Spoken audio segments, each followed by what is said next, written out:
નમસ્તે દોસ્તો, આપનું સ્વાગત છે ન્યૂઝ ગુજરાતી પર। અહીં અમે તમને રોજની 20 મોટી ખબર આપીશું સરળ ભાષામાં સચોટ માહિતી સાથે। જો તમે છો ચેનલ પર નવા તો તરત જ સબસ્ક્રાઇબ કરો અને બેલ આઇકન દબાવો જેથી દરેક મહત્વપૂર્ણ ખબર સૌથી પહેલા તમને મળે। ચાલો શરૂ કરીએ આજના અંબાલાલ પટેલની ચિંતાજનક આગાહી।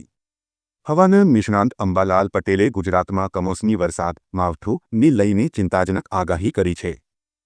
તેમના અનુમાન મુજબ 30 ઓક્ટોબર સુધી રાજ્યના મોટાભાગના વિસ્તારોમાં વરસાદી માહોલ યથાવત રહેશે, જેમાં દક્ષિણ ગુજરાત અને સૌરાષ્ટ્રના કેટલાક જિલ્લાઓમાં ભારેથી અતિભારે વરસાદની સંભાવના છે। આ ઉપરાંત 2 નવેમ્બર સુધી સામાન્ય વરસાદના ઝાપટા પડવાની પણ સંભાવના છે। અંબાલાલ પટેલે વધુમાં જણાવ્યું કે નવેમ્બરની શરૂઆતમાં બંગાળના ઉપસાગરમાં એક નવી ચક્રવાતની સિસ્ટમ સક્રિય થવાની શક્યતા છે, જેને કારણે દક્ષિણ ભારતમાં ભારે વરસાદ પડશે અને તેની અસરરૂપે 18 નવેમ્બરની આસપાસ ગુજરાતમાં ફરીથી વરસાદી માહોલ છવાઈ શકે છે। 1 નવેમ્બરથી નવા નિયમો લાગુ। ઓક્ટોબર મહિનો થોડા દિવસોમાં પૂરો થઈ રહ્યો છે અને નવા મહિનાની શરૂઆત સાથે ઘણા નાણાકીય નિયમોમાં પણ ફેરફાર જોવા મળશે।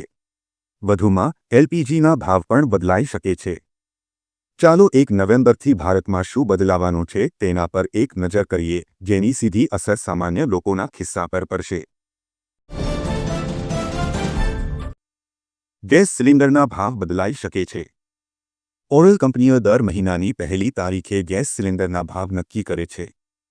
આ વખતે 1 ઓક્ટોબરના રોજ પણ એલપીજી સિલિન્ડરના ભાવ બદલાઈ શકે છે। 14 કિલોગ્રામના ઘરેલું ગેસ સિલિન્ડરની કિંમત ઘણા સમયથી યથાવત છે, જ્યારે 19 કિલોગ્રામના કોમર્શિયલ સિલિન્ડરના ભાવમાં વધઘટ થઈ રહી છે। તહેવારોની મોસમને ધ્યાનમાં રાખીને એવી અપેક્ષા રાખવામાં આવે છે કે સરકાર આ વખતે ઘરેલું સિલિન્ડર પર થોડી રાહત આપી શકે છે। વધુમાં સીએનજી અને પીએનજીના ભાવમાં પણ ફેરફાર જોવા મળી શકે। રેશન કાર્ડ ધારકો આપે ધ્યાન। નવી સિસ્ટમ હેઠળ બધા પાત્ર રાશન કાર્ડ ધારકોને ડીબીટી દ્વારા દર મહિને ₹1000 સીધા તેમના બેંક ખાતામાં મળશે। મહત્વનું છે કે જો કાર્ડ મહિલાના નામે હશે તો રકમ સીધી તેના ખાતામાં ટ્રાન્સફર કરવામાં આવશે, જે મહિલા સશક્તિકરણને પ્રોત્સાહન આપશે। હવે રાશન કાર્ડ ધારકોને માત્ર ઘઉં અને ચોખા જ નહીં પરંતુ કઠોળ, તેલ, મીઠું અને અન્ય પૌષ્ટિક ખાદ્ય પદાર્થો પણ મળશે। સામાન્ય અને અંત્યોદય કાર્ડ ધારકો માટે રેશન જથ્થો અલગ રીતે નક્કી કરવામાં આવ્યો છે। નવા નિયમો હેઠળ રેશન કાર્ડ સંપૂર્ણપણે ડિજિટલ થશે। બાયોમેટ્રિક વેરિફિકેશન અને ક્યુઆર કોડ દ્વારા રેશનનું વિતરણ કરવામાં આવશે। નકલી કાર્ડ અને ભ્રષ્ટાચારને રોકવા માટે નવા નિયમો ઘડવામાં આવ્યા છે। 5 વર્ષથી વધુ ઉંમરના તમામ લાભાર્થીઓ માટે ઈ-કેવાયસી અને આધાર લિંકિંગ ફરજિયાત રહેશે। 1 નવેમ્બરથી નવા નિયમો લાગુ। સીએનજી અને પીએનજીના ભાવમાં ફેરફાર। ઘણીવાર એવું જોવા મળે છે કે ઓઇલ કંપની 1 તારીખે સીએનજી અને પીએનજીના ભાવમાં ફેરફાર કરે છે। જો કે એપ્રિલ મહિનાથી આમાં કોઈ ફેરફાર થયો નથી। સીએનજી અને પીએનજીના ભાવમાં છેલ્લો ફેરફાર 9 એપ્રિલના રોજ થયો હતો, જ્યારે મુંબઈમાં સીએનજી ₹79.50 પ્રતિ કિલો અને પીએનજી ₹49 પ્રતિ યુનિટ હતો। 6 મહિનામાં આ વધારો ચોથી વખત કરવામાં આવ્યો છે। ખેડૂતોને બેટરી પંપ ખરીદવા 10,000 સહાય।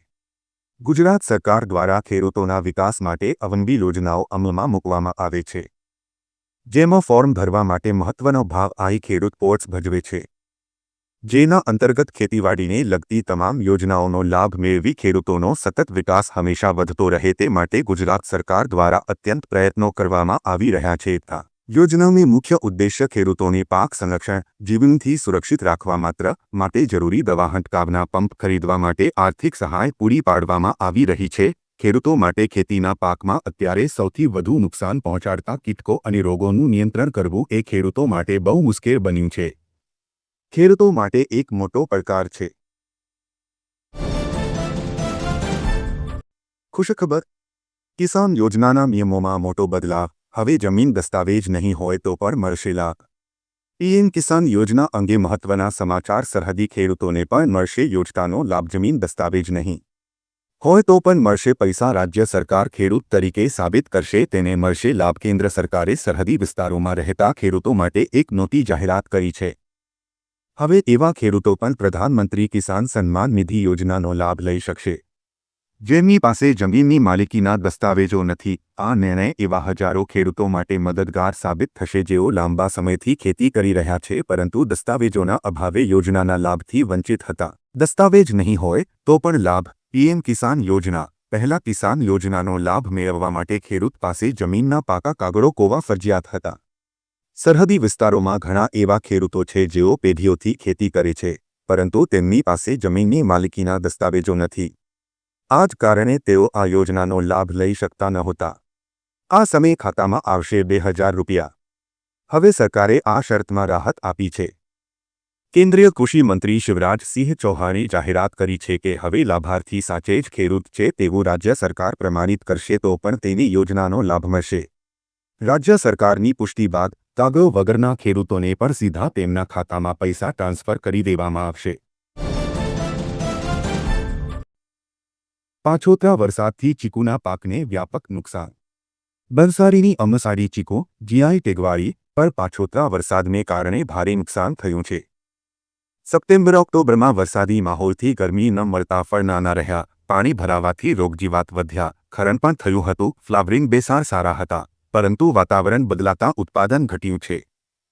ખેડૂતોની મબલક આવકની આશા પર પાણી ફરી વળ્યું, આર્થિક નુકસાનનો સામનો કરવાનો વારો આવ્યો છે.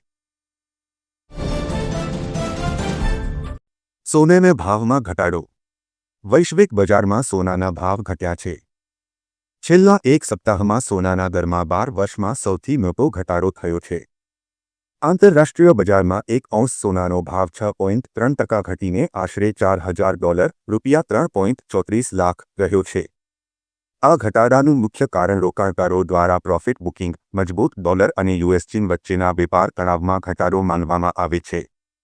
ભારતમાં પણ સોનાના દરમાં લગભગ રૂપિયા 7100 પ્રતિ 10 ગ્રામનો ઘટાડો નોંધાયો છે. જોબ કાર્ડ ધારકોને મળશે મફત સાયકલ.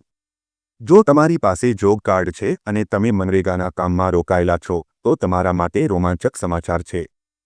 ભારત સરકારે લોન્ચ કર્યું છે મનરેગા ફ્રી સાયકલ યોજના 2024 જોબ કાર્ડ ધારકો માટે. આ પહેલનું ઉદ્દેશ્ય તમને સાયકલ ખરીદવામાં મદદ કરવા માટે નાણાકીય સહાય પૂરી પાડવાનો છે જે તમારા કાર્યસ્થળ સુધી પહોંચવાનું સરળ બનાવે છે. આ મનરેગા ફ્રી સાયકલ યોજના 2024 કેન્દ્ર સરકાર દ્વારા નવી દાખલ કરવામાં આવેલ યોજના છે.